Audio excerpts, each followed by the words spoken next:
Pili, sura ya kwanza mstari wa 7. Narudia tena. Kitabu cha Timotheo wa pili, sura ya kwanza mstari wa 7.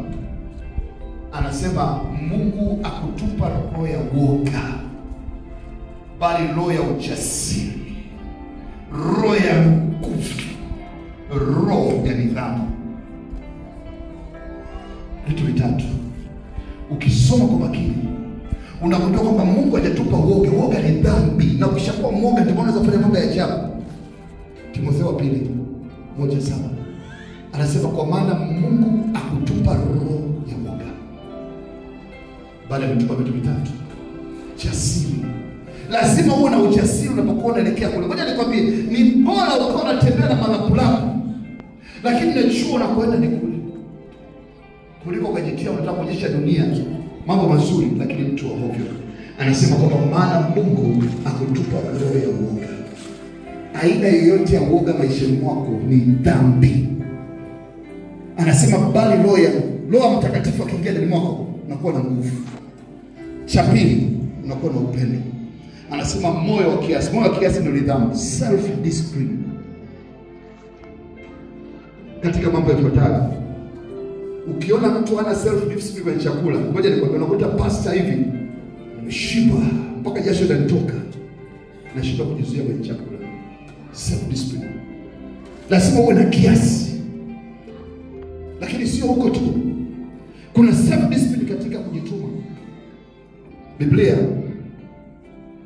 katika kitabu cha Mhubiri sura ya 9 ule mstari wa 10, Mhubiri 9:10 anasema hivi: jambo lolote mkono wako utakalotakiwa kulifanya, lifanye kwa nguvu zako zote, kwa akili yako yote na kwa uwezo wako wote.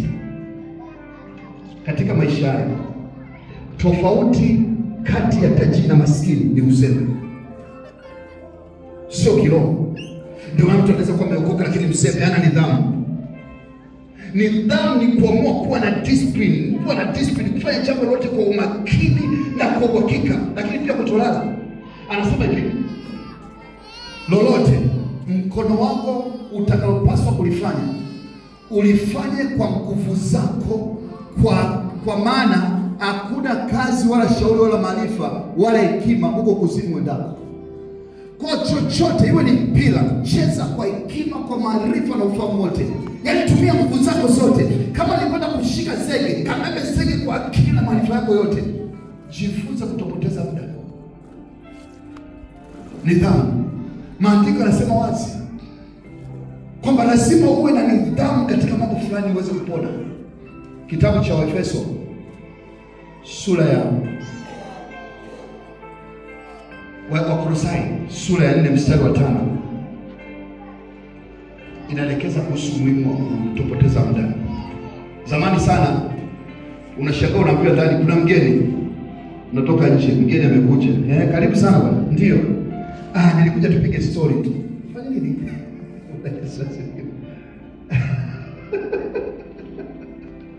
Umekuja kufanya nini? Hivi kwani tuna muda wa kupiga story? Maisha yenyewe yako magumu haya. Uliza mabinti zangu hapo ndani. Mimi naamka saa 7 usiku, na kesha natoboa. Leo nimeamka saa 8 usiku. Unaponiona hapa, nilikuwa nimekaa mezani.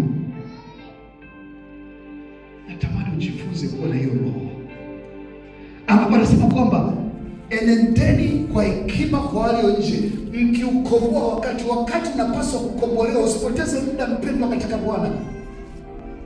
Roho Mtakatifu anatamani uwe na muda wa kupoteza, usiwe na muda wa kupoteza wakati. Kuna mtu hana shughuli. Ngoja nikwambie, hakuna mtu hana kazi duniani. Ukiamua kufanya jambo lolote kwa hekima, muulize Roho Mtakatifu, atakupa cha kufanya. Usiwe mtu mjinga, kataa hiyo kitu. Kwa mtu ambaye unaweza kujituma, usiwe na muda wa kupoteza. Unaenda kuangalia mpira. Kweli? How do you get time to watch football? Ngoja upate hizo hela. Utaangalia mipira, utaenda kuangalia kunaweka screen ya Arsenal, huku nini? Manchester. Get money. Fanya kazi. Mungu akupe neema. Unajua maisha na umaskini. Forget about it. Mama yako nyumbani ana nyumba kukaa na relax kwa nani? Sio nyinga. Amka, jitume kwa nguvu zako. Kadri Mungu alivyokupa nguvu na ujasiri na hekima, amua kwamba silali mimi nahangaika mpaka kieleweke. Amekaa masaa 24. Hey. Kweli. Naomba hiyo roho mpole kanisa katika jina la Yesu. Ili kile kipawa ndani yako Mungu apate kukitukuza. Kama ni muda wa kupoteza wewe ni kwenda kusali. Kama ni muda wa kupoteza ni kusoma neno. Lazima uyatengeneze maisha yako katika namna unataka. Huwezi kuwa ulikuwa maskini watoto wako karuhusu wewe maskini. No! Muombe Roho Mtakatifu kusaidie. Amua kupambana. Amua kuchukua hatua nzito kama Mkristo. Kwa sababu ndani yake kuna nguvu ya Mungu na Roho Mtakatifu anakaa ndani mwako. Hakuna kulala. Jitume kwa namna tofauti. Cheza mpira mmoja alikuwa anaamka mpaka saa 5 usiku, amekaa nyuma ya nyumba, anapiga chenga sio anashosha, anajifunza namna kuchezesha miguu. Mwanafunzi badala ya kupoteza muda kwenda kupiga stories sijui za nani, yuko busy na kitabu masaa 24. Kaangalia matokeo yake. Mama mmoja alikuwa anasuka nywele mpaka vidole vikavimba. Kamsaidia kajenga kibanda kake. Maisha yakaendelea. Hakuna urahisi kwenye maisha. Asikudanganye mtu, maisha sio mepesi. Utadanganywa na manabii wa uongo, utakwambia njoo wiki ijayo, njoo na udongo atakupa muujiza kupata hela. Forget about it, nakuwa nakutapeli. Njoo panda mbegu, wizi. Kiwa ni kijana wa kiume, kiwa ni kijana wa kike, maisha ni mapambano. Roho Mtakatifu ndani yako akupe, umeshapewa hekima, umepewa msaidizi, umepewa nguvu ya Mungu. Yesu Kristo amesafisha ndani yako dhambi, Mungu amekupa huru, utumie sasa kufanya mambo makubwa. Kitabu cha Danieli 12:3 anasema na siku zile za mwisho hao wamjuao Mungu wao watang'ara. Natamani leo kama kanisa nione watu waking'ara katika jina la Yesu. Nione watu wakiinuka katika namna tofauti. Kwa sababu ndani yako kuna Yesu Kristo. Na ndani yako kuna nguvu ya Mungu.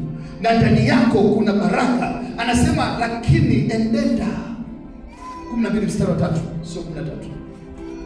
12:3. Natamani amua kutembea kwa discipline ya kiroho. Roho Mtakatifu akiongoza maisha yako, ukiukomboa wakati, na Mungu akupe neema. Ndani ya miaka 3 ijayo na wewe upaki gari pale nje. Bwana Yesu asifiwe. Ndani ya miaka 3 ijayo na wewe ujenge nyumba yako, naenda katika nyumba yako mwenyewe. Ndani ya miaka 3 ijayo uwe mwanamchezo mzuri ambaye ni maarufu katika mji.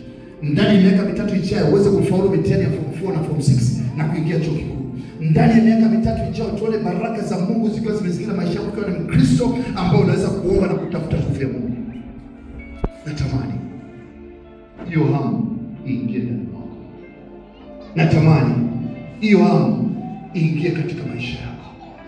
Na Yesu Kristo aliye Bwana mwana wa Mungu aliye hai anasema na hao walio na nini? Walio na nini? Na hekima. Sawa? Watang'ara. Walio na nini?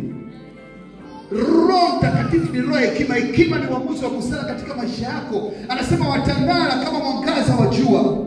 Nao waongozao wengi kuhubiri habari za Yesu katika haki watang'aa kama nyota milele na milele. Natamani leo maisha yako yapate namna ya kuweza kutang'aa wa tofauti kuliko vile ulivyokuwa.